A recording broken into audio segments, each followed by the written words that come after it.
Mae'n rhaid i bob cwmni preifat neu gyhoeddus, mawr neu fach, yn masnachu neu'n segur, anfon cyfrifon i dir cwmnïau bob blwyddyn. Os yw eich cwmni'n segur, bydd dal angen i chi ffeilio cyfrifon. Hyd yn oed, os nad ydych gyda chyllid atholau ei fawrhydu. Fel cyfarwyddwr cwmni, rydych yn gyfrifol yn bersonol am sicrhau ein bod yn derbyn cyfrifon eich cwmni ar amser. Os rydych yn methu eich dyddiad cael ffeilio, bydd eich cwmni yn derbyn cosb ffeilio hwyr yn awtomatig. Gallai'r gosb ar gyfer y rhan fwyaf o gwmnïau fod rhwng £150 a £1,500 yn ddibynnol ar ba mor hwyr mae'r cyfrifon yn cael ei ffeilio.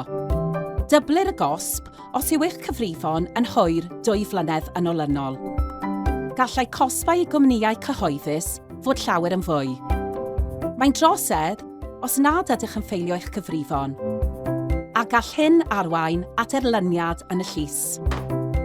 Gallwch ddarganfod pryd mae eich cyfrifon yn ddyledus ar ein gwasanaeth dod o hyd a diweddaru gwybodaeth eich cwmni. Chwiliwch am enw neu rif eich cwmni. Gallwch hefyd gofrestru ar gyfer ein negeseuon atgoffa trwy e-bost am ddim. Bydd ein negeseuon e-bost yn eich hysbysu ymlaen llaw pan fydd eich cyfrifon yn ddyledus. Gallwch gofrestru hyd at 4 cyfeiriad e-bost gwahanol, gan gynnwys eich cyfrifydd.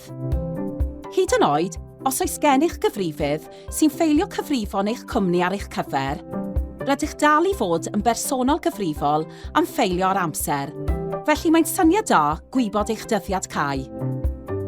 Mae'n synhwyrol i ffeilio'ch cyfrifon ymhell cyn y dyddiad cau, rhag ofn bod problem ac maen nhw'n cael eu gwrthod.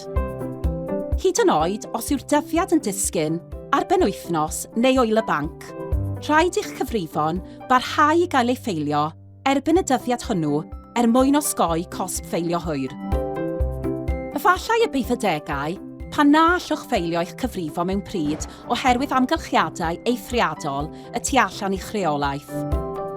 Gallwch ofyn am fwy o amser ar gov.uk, ond rhaid i chi wneud cais am estyniad cyn dyddiad cau ffeilio eich cyfrifon.